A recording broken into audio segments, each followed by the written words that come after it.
We're on the North Yorkshire moors and we're driving over to Whitby for today's tutorial, which is to talk about blending exposures from landscape images in Photoshop. We're going to process some images in Lightroom to speed up the workflow, and then we'll take those over into Photoshop as layers, and we're going to work through different processes to create great landscape images if you don't have neutral density filters.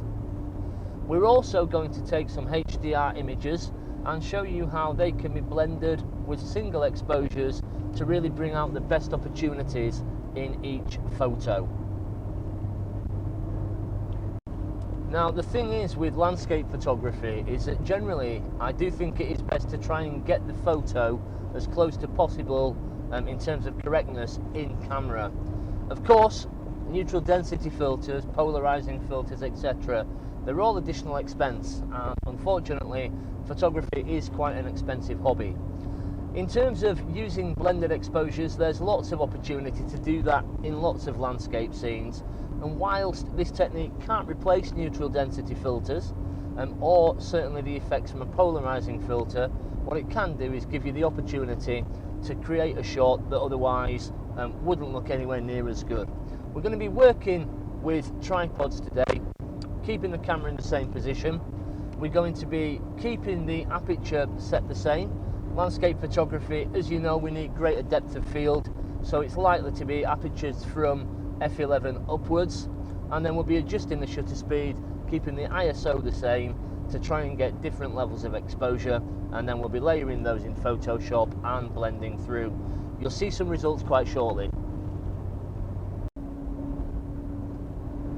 We're driving down the hill towards Whitby now. We can see the sea in the distance. Whitby's a great place to come and photograph. There's lots of photographic opportunities here. Equally, it's a nice place to come and just have a ride out on a sunny afternoon on a Sunday like we are doing today. We're going to take some photos around the Pier section of Whitby, so there's going to be effectively lots of sea within those shots, big seascapes, big landscapes, and you'll be able to see how we deal with some of the potential problems that you face as a photographer with these sort of subjects and these sort of conditions. So with this scene that we have in front of us here, once again we've got some really nice sunlight coming in behind, catching a lot of the property on the opposite side of the harbour here in Whitby. We're going to take 5 separate exposures and run these through in Lightroom and show you how to edit those. We'll also take some single exposures literally exposed for some of the brighter points of the image, and we'll show you some of those processed together for comparison. I wanted to show you a number of different ways to process photos with this today. So we took our 5 single exposures in Lightroom, used photo merge, blended those together to get the HDR file which we had in front of us, and then we brought that through to the develop module and we edited that file. On this particular edit, we've actually edited for the highlights on these buildings over here. One of the brightest points was actually this building here that was catching the full glare of the sun.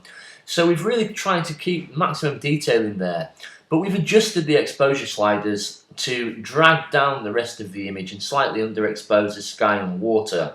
We've not been trying to get maximum detail out of this, but we have the HDR file, the details there. We could process this photo in 2 or 3 different ways, and that's exactly what I will probably show you with regards to going through some edits. We made some adjustments to vibrance, exposure, we made some adjustments to the darks and lights within the curves tool, and that was really about it. There's not a huge amount that's been done to this file. Around this area here, what we did do was use the brush tool to lift some sections of shadow detail and also increase the exposure. Having this as a HDR raw file enabled us to pull out more detail than we would otherwise have been able to do.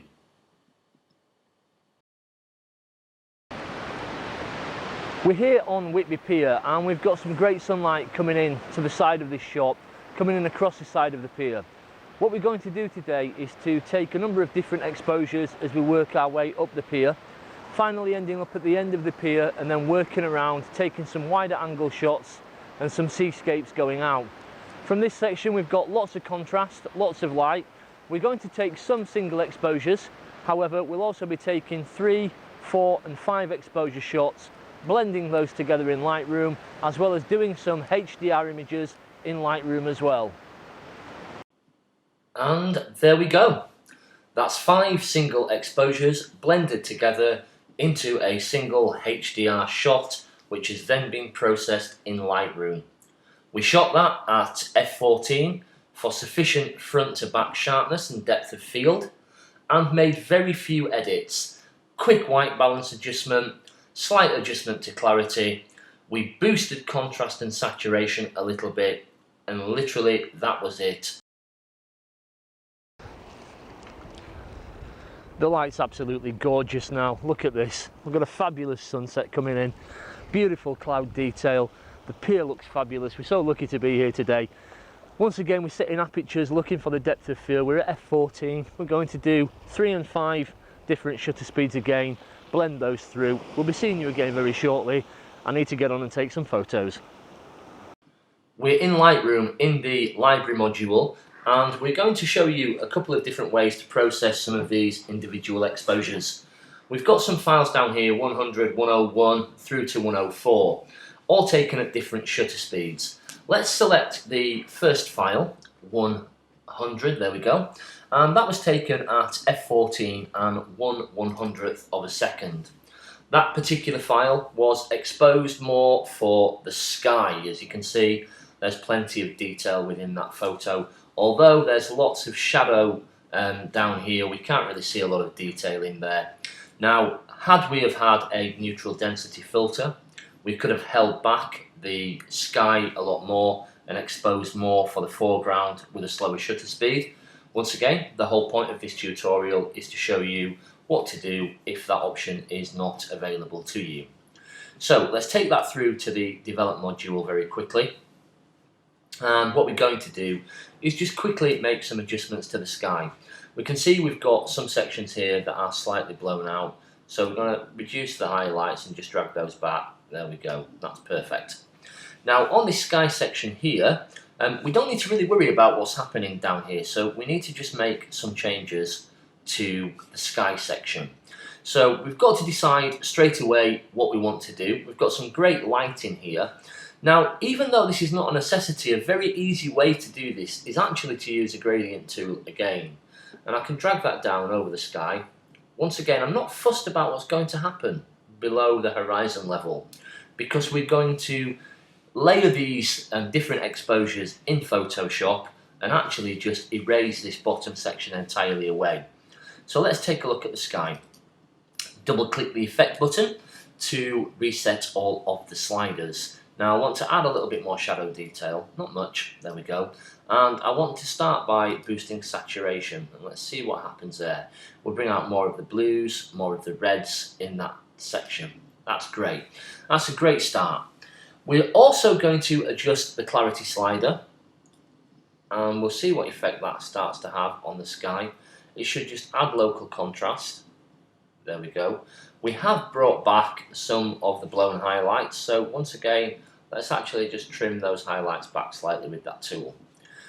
Click off the gradient filter tool, and we're going to press K to bring back an adjustment brush. So here, we'll reset the adjustment brush sliders. We want to boost saturation and clarity. Exposure is probably okay. Let's use a smaller brush, so let's shrink that brush size down a little bit.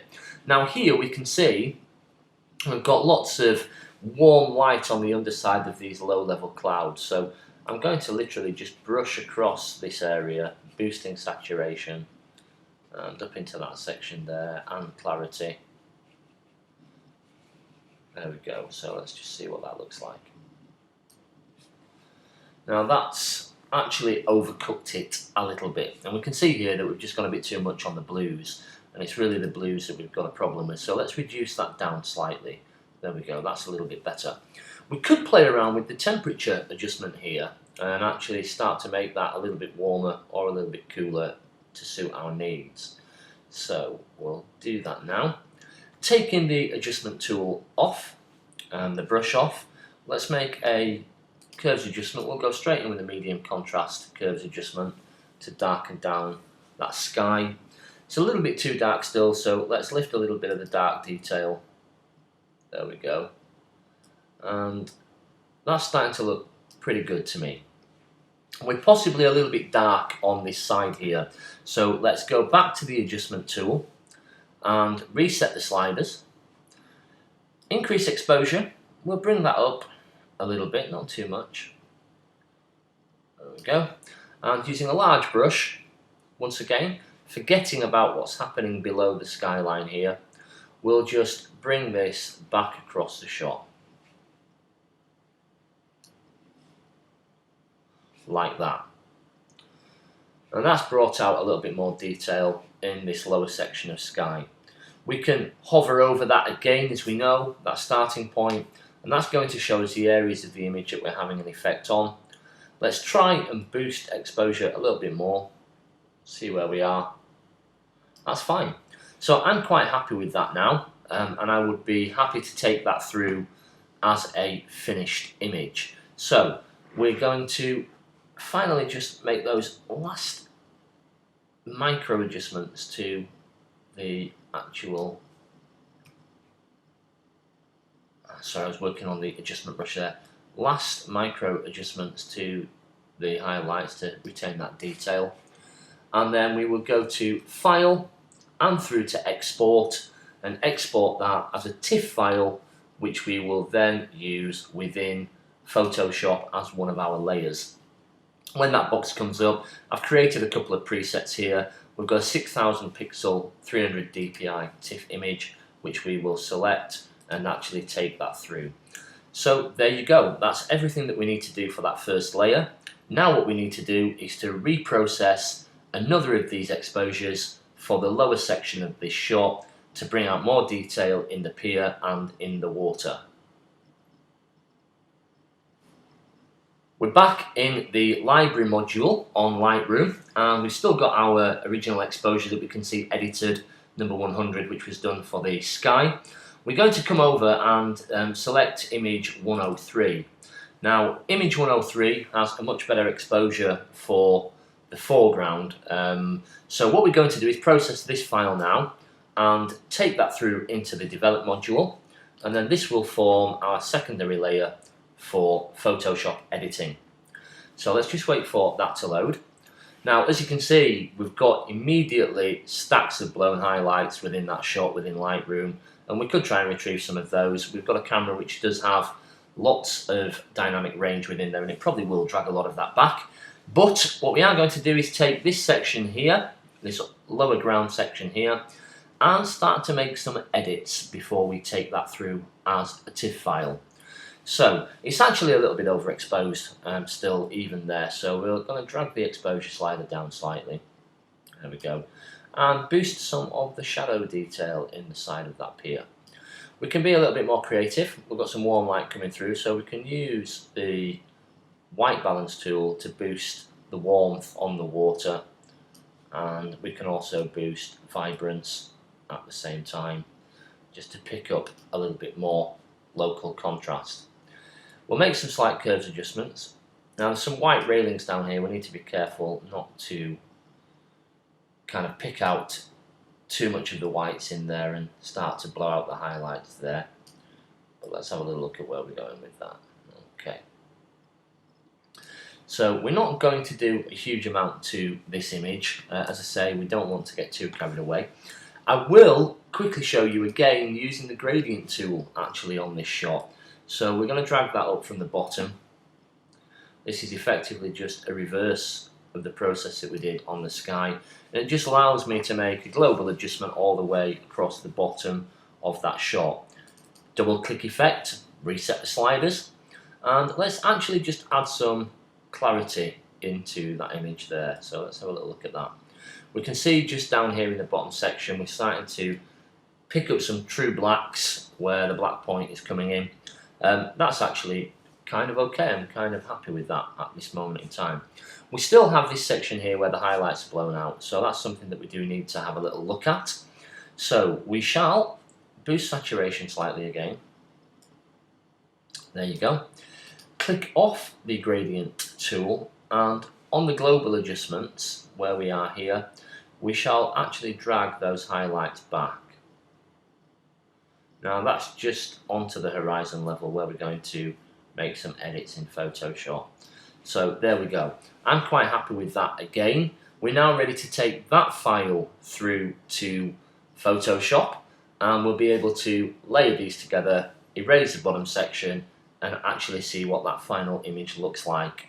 It's only 2 layers that we're doing this with, 2 exposures. It's a really quick way to process if you don't have neutral density filters, and we've got quite an easy edit to do here because the horizon's very flat and we've not got a lot that's kind of jutting up beyond the horizon level.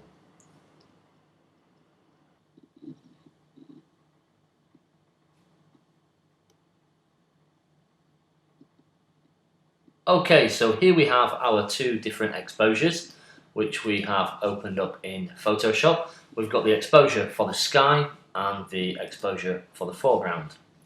So what we are going to do is to drag the sky layer over onto the foreground image so that we have effectively created a layer of the sky section. Let's get this into position, 1 second.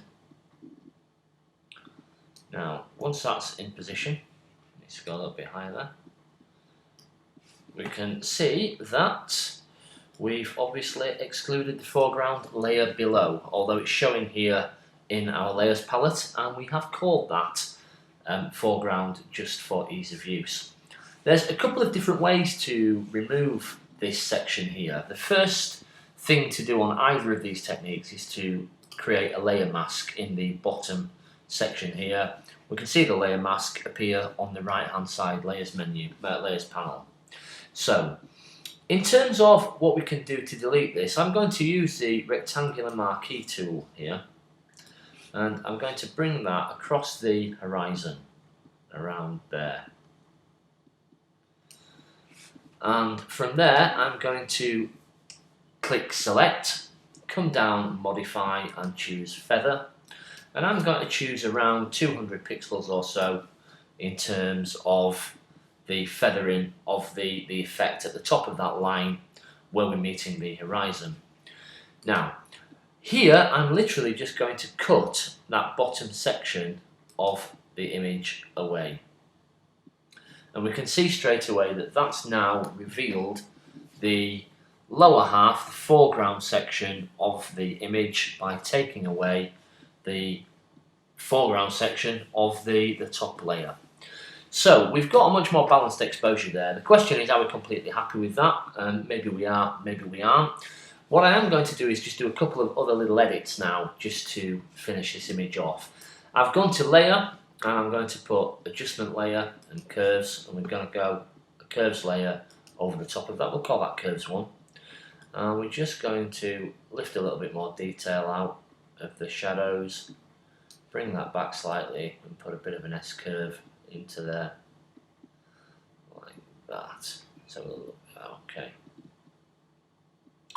Now that looks much better straight away, so we'll close that one off, and effectively that's really all we need to do. We could continue to process the image to make some additional changes and lift out some additional detail, but effectively that's a very quick way to blend those 2 images.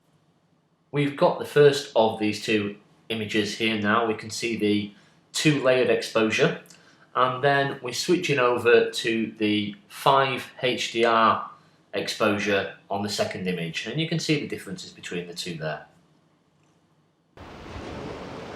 We've had a fabulous evening here in Whitby. The weather's been amazing, we've had a great sunset, and hopefully we're going to have some fabulous images to process from here. Make sure that you like the channel, subscribe into us. If you've got any questions or comments, please ask below. We will try and respond as quickly as we can, and we'll be back with more photography tutorials very soon.